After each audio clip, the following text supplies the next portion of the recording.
Good morning, everybody. Happy Wednesday. I am happy to be here in Santa Monica, and I want to learn the new traditions actually about how to present where I am. And certainly, we're in the San Gabriel Mountains, and so I need to learn exactly how we're going to phrase where we're saying we are from. So I am very thrilled and excited to bring on my next guest this morning. Kristy Guevara Flanagan is a prolific filmmaker, and I'm so excited to share her film Aguilas with all of you. So let me bring Kristy on. Good morning, Susan. Hi. Oops. It just went away. Okay. Hi, Susie. Let me bring you on, Kristy. Oops. Shoot. I don't know what happened here. Try it again. I don't know how to make this go back. What? Nope. I don't know what happened. There we go. Yes. That worked just fine now. Good morning, everybody. Oh, awesome. Great. Hi. Hi there. How are you this morning? Good. How are you? I'm good. I'm good. You got dogs and people and fun things happening in the world? Yep.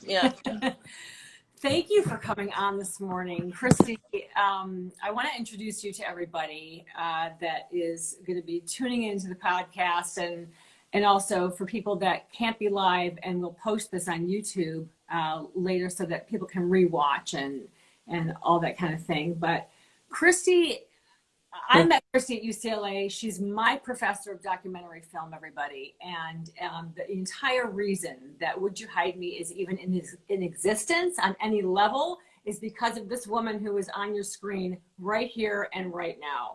So I am indebted to you, and it's been an amazing journey. You've taught me so much, and I'm very, very grateful. So Kristy is a professor at UCLA, but she's this prolific documentary filmmaker who's been funded by ITVS, Sundance. I mean, the list, I could read Kristy's entire resume here. It's extraordinary. And Kristy's current film, Aguila, right now is the winner of, and I do want to read this for everybody. You have just won at Big Sky Documentary Film Festival, Best Mini Doc at South by Southwest Film Festival, the documentary shorts winner of the New Yorker. Maybe there's more that's not even on your website yet. And please, this is your moment to tell all of us everything that's happening with Aguilas, most especially when and where people can see the film. Thank you. Well, thank you so much for having me, Beth. It's so nice to see you again. It's been a while. It has been. Apple pies to our screening at the end of the quarter. Right. Yeah, so I actually pronounce it Aguilas in Spanish. So it's a short documentary, and it's been making the festival circuit, but now you can see it at the New Yorker. So you can just search the New Yorker or go to Aguilas Doc on our IG or our Facebook and find the links there. But I'm very happy that most people can see it right now for free. It's about 14 minutes, and it's streaming at the New Yorker. That's awesome. That's fabulous. And can you also please correct my pronunciation? I'm not going to even try because I'll butcher it. But your co-director, can you please tell us her name? Yes.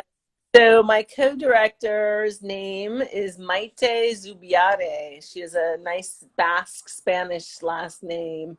And she's also a UCLA professor. So it's been a really sweet collaboration in that regard, working with somebody over at UCLA.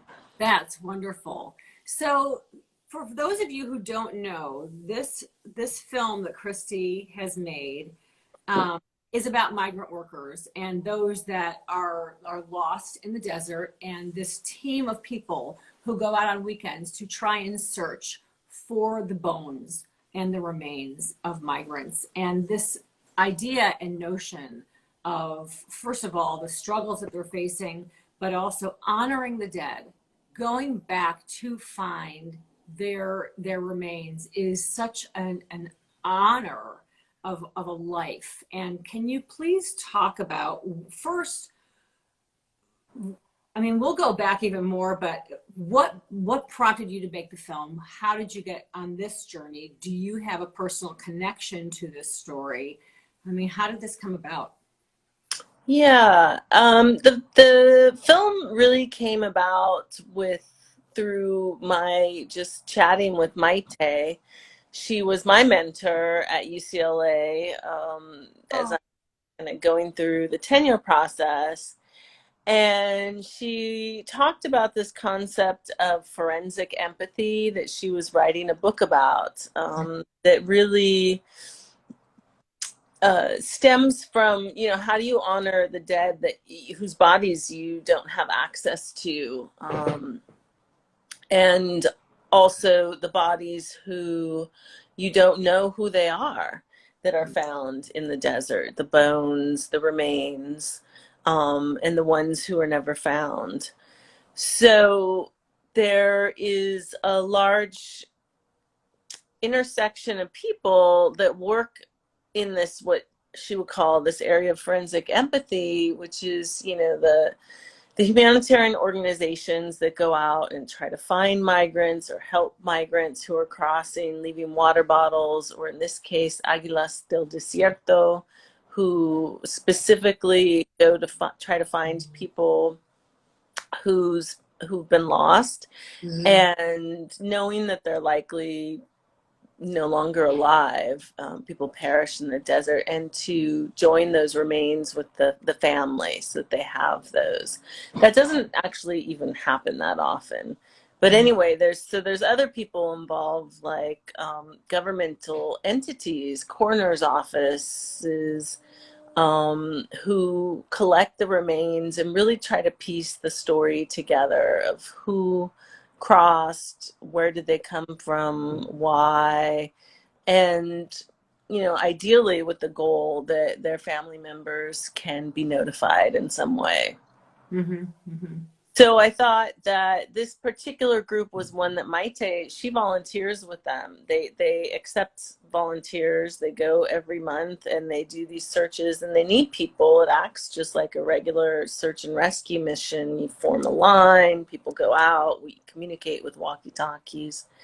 And I just thought, well, first of all, I'd love to go. I just love to participate in that and help out. And the more we chatted, the more I thought, well, this could be a really interesting film opportunity, to let people know about this, but also to have people experience what it's like to walk literally in the migrant shoes. And so that was really the structure of the film. And, it was very kind of simple in concept. And that's the film that we ended up making. Absolutely. I don't have any direct experience with people that have crossed over in that way recently. I am part Mexican, and my grandfather and his brother came in the 40s when it was different. You could just cross the border and be here illegally. You didn't have to really go out of your way through very dangerous terrain to be here. So it's gotten, since the 90s, because of U.S. policies, because of the wall, much more dangerous, and people go farther and farther to circumvent borders that are established and secured by police and ICE and all.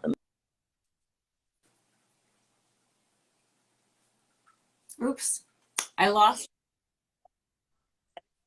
Somebody was calling me.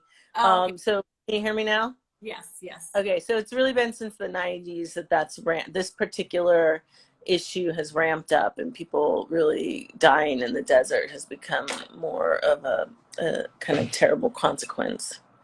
I mean, I think this idea, there are so many people that don't understand the migrant issue, and there are still so many misinformed people that actually think that those who are trying to cross are just trying to get a free meal ticket and come into this country. And if they understood the gravity of the risk that each migrant takes when they try and cross the border. It's extraordinary.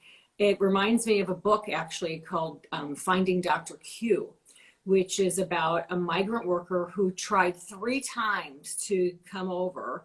He eventually did come over and is now one of the best neurosurgeons that we have in this country. Mm. And I know this story because he happens to be he was mentored by my friend, Dr. Michael Lawton, who was a guest here on Banter about 6 months ago. So reading these struggles of these different stories is just mind blowing to me. And it's just not as simple as people think. And so what you have created with your tone poem in many ways is, I think, hopefully will give people this understanding about what the risk is. We have a question here from my friend Susie Snyder, who's with the United States Holocaust Memorial Museum in Washington, D.C., and she wants to know, how do they handle the remains that they film, and have they identified people? Yeah, so this is all really fascinating, and ultimately the film doesn't get into a lot of detail about that part of the information.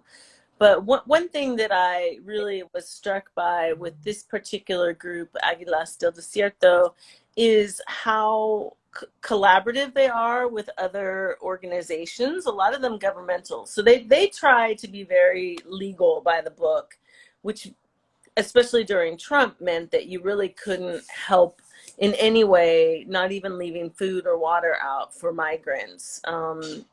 Let alone if one came to you and asked for help, you were not allowed to help them. When people reach out to them, and they have a big social network now, so that people from the other side of the border in Latin America, all parts, but particularly Mexico and Central America, haven't heard from people after they cross, they will reach out to Águilas. Águilas then reaches out to the embassy to make an official missing persons, I don't know what the word is, but just to make it official that there has been a missing person. And they also have to kind of comb the hospitals and detention to see if they've been found there. And so some cases are resolved because they're either in the hospital or they're in detention. After that, they try to find out the last place that these people were found. Usually people are passing through this desert area. This is the Arizona desert, by coyotes, right? By people who smuggle them in for a fee and kind of bring a group across, and they generally travel at night. So they are kind of talking to all these different people to hone in on where the location might be. So when they're in the desert, they're usually looking at a specific location where somebody was last found, but they also will find bones that are unidentifiable. You'll find a lot of detritus, like water bottles, sometimes jackets, backpacks, wallets, which can be very helpful. Officially, they're not allowed to touch any bones, and they need to call that in and they take a picture, they take the coordinates, and they need to have the coroner's office come in, or somebody from the local sheriff's office, depending on where they are, come in to identify the bones. And sometimes, what is unfortunately often the case, is that they cannot be identified because of not enough information on the bones. If there's a skull, of course, dental records will help. If the body is not so far deteriorated that it's just bones, then there's a better chance that these people can be identified. But it can be a long process, and not funding really to do extensive DNA testing on bones. They won't do it for this cause, so that you're really not getting a lot of people identified. But when they are, it's again a bit of time delay and a bureaucracy, and the family is eventually notified, and some representative can come and claim the remains. And when that does happen, that's of course the most meaningful, because there's closure there. Otherwise, people don't know what happened, and it can be very unsettling.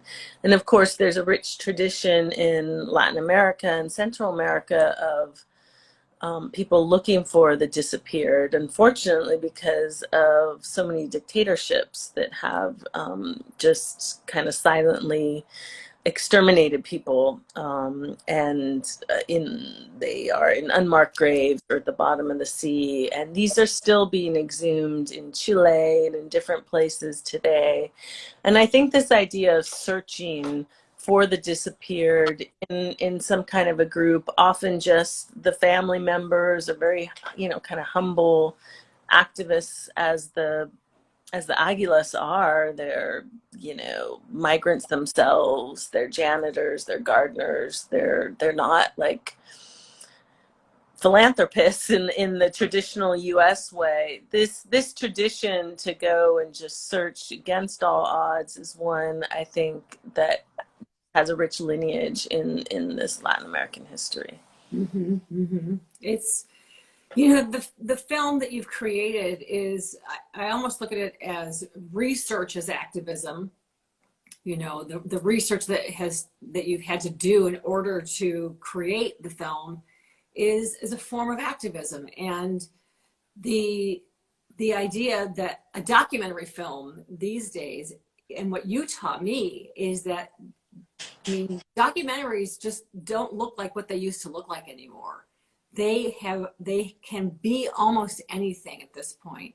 And so anyone that might be tuning in to watch your film might be expecting something else. And I think they're going to get something completely different, because it will pierce your heart in a way that I think a traditional talking head, fact, throwing all these facts and all this kind of stuff, is not going to necessarily do the way that you have filmed it, the way that you have told it. A question that I got this morning, just I think an email or texting, was, how do you tell this particular story in such a finite short form? And my answer is, you just have to watch the film and you'll see. It's to be applauded how you have done it. Thank you. I think you said it was a tone poem, and I think that's a pretty apt description. We really take you on this journey, but I really want audiences to have emotion and to have an experience. Yes. Film that reflects some similarity of, one, what it's like to go with this group, but two, what it must also be like, just a hint of what it must be like for the migrants to cross themselves. And so, yes, there aren't a lot of, there's not a ton of information given within the poem, within the film, but I hope that, you get a real sense of the journey, the hardship, the desert, and the love that the Aguilas have and their motivation. And then, they're on the website. They have a website. You can learn more about them. There's lots that's been written about this. It's like an introduction, Right. And I'll make sure I'll put the link in my bio today about where people can go to donate, where people can go to see your film, and all of that. But let's go back like a teeny bit more in the few. Well, I guess we have like 10 minutes. But documentary filming, how did you even get involved in the first place? Were you the kid with the camera at the age of 4, or did it come later? And how did you walk into this world? Yeah, I think, let's see. I was always a fairly artistic kid, but I'd never found my medium. I wasn't a good drawer, painter, dancer, or singer. I started to experiment with photography by the time I was in high school, but I really attribute it all to taking a class in high school at my local rec center in Los Angeles, Barnsdale Park, actually. I took a Super 8 film class, not having any expectations or knowing what to expect. I was the only student, and I had an instructor who just treated me like an adult, like my interests and explorations were worthy of any, he didn't infantilize me and really took what I wanted to explore to heart. And I didn't have the words for it, but I would go with the camera and just film the world around me. Mhm. And I didn't know that was documentary. I didn't have, the words for it. Um, but that's kind of what I was doing, and I would edit it together. And I always made it very textured and not straightforward. But I was interested in just being watching, observing, and being behind the camera. And that's where it started to come together. And then, fast forward, I went to college and did a few other things, but I definitely came back to it by the time I was in my 20s. Right, right. And for you, each of your films are so different from the other. I mean, Body Parts, The End of Weed, now this. So what do you think you want to walk into next? Oh gosh. Well, I've been trying to figure out what joins them all together. There's a lot of death as a theme, and I'm very interested in the death positive community and kind of burgeoning industry, the idea of death doulas. My own mom just passed, so it's something that Yeah. I'm literally kind of walking through right now. So I don't know what form. There's many iterations. Caitlin Dowdy is a woman that I admire who really tries to demystify the death process and has her own funeral cremation business where, if you were to get cremated, the family could do it and participate in that. And so the idea of not being removed from the dying process and being present and active and contributive, and how wonderful that can be for kind of everybody involved, sort of the unmedicalization of death and the taking it back. Mm-hmm. Mm-hmm. Yeah. Yeah. There does seem to be a thread and a through line with all of them. That's an interesting connection to take a look at it, especially with you know something as trite or trivial as the concept of weed, the end of weed, the death of weed as we know it. And it's hard. I mean, I'll just for myself alone, what's happened to weed. I can't smoke it anymore because it's too harsh. Like it just knocks you out. There's no point. Okay, well I suppose if I wanted to go to sleep, but gone are the days of the communal kind of sharing like a bottle of wine. It's not possible if you don't have someone special in your corner who's growing and clipping and all that kind of thing. Your mom, I'm glad that you brought your mom up because it's not lost on me that you're actually here today. It's not that long ago that you lost your mom, and thank you for coming on Banter today to talk. It is no surprise to me that you are as creative as you are. When you posted these pictures of your mother, I mean, what a vibrant soul, so creative. Even though many of them were in black and white, I could see all the colors. Mhm. And certainly you carry her fashion forward. Um, and it's really beautiful. So I just really want to hold space and acknowledge that your mom is, not on this plane anymore. And thank you for being here. Was your mom a filmmaker? What was her path in life? No, my mom, for most of her life, was a teacher. She taught English and theater, but she was a director. So she Oh, directed these elaborate high school productions. You wouldn't believe what she could do with a group of high schoolers and an auditorium, just transformative. And I think, especially in her transition, what has been so remarkable is just her students reaching back to me and the family, and just speaking to how impactful mhm. time that they had with her was, I mean, there's nothing more life affirming than hearing about that. And I'm so honored to have shared my mom with them and that they can give me so much right now. That's beautiful. That's so wonderful. I just want to remind everybody, feel free if you have any questions that you'd like to ask Kristy, feel free to put them in the chat here and I'll make sure that we get them. I know that you have an insanely busy day today. So this notion of walking forward next into possibly something that is about death, what else haven't you done? What else is on your bucket list of things that, whether it's in the film world, the activism world, what are things that you know that you need to like hit? Well, I feel like it's a life-changing, it's life-changing to lose a parent. And so I don't know where I'm going to end up after this. So I don't know. I think that answer will come. But I do know that just spending time with my dad now and making sure that he's with the grandkids and my daughter and just all the things. He was doing so much caretaking in the last couple years of my mom and really didn't get to do a lot of the fun stuff. And I just want to thank him for that and, give him joy. And so that's like my priority. Absolutely.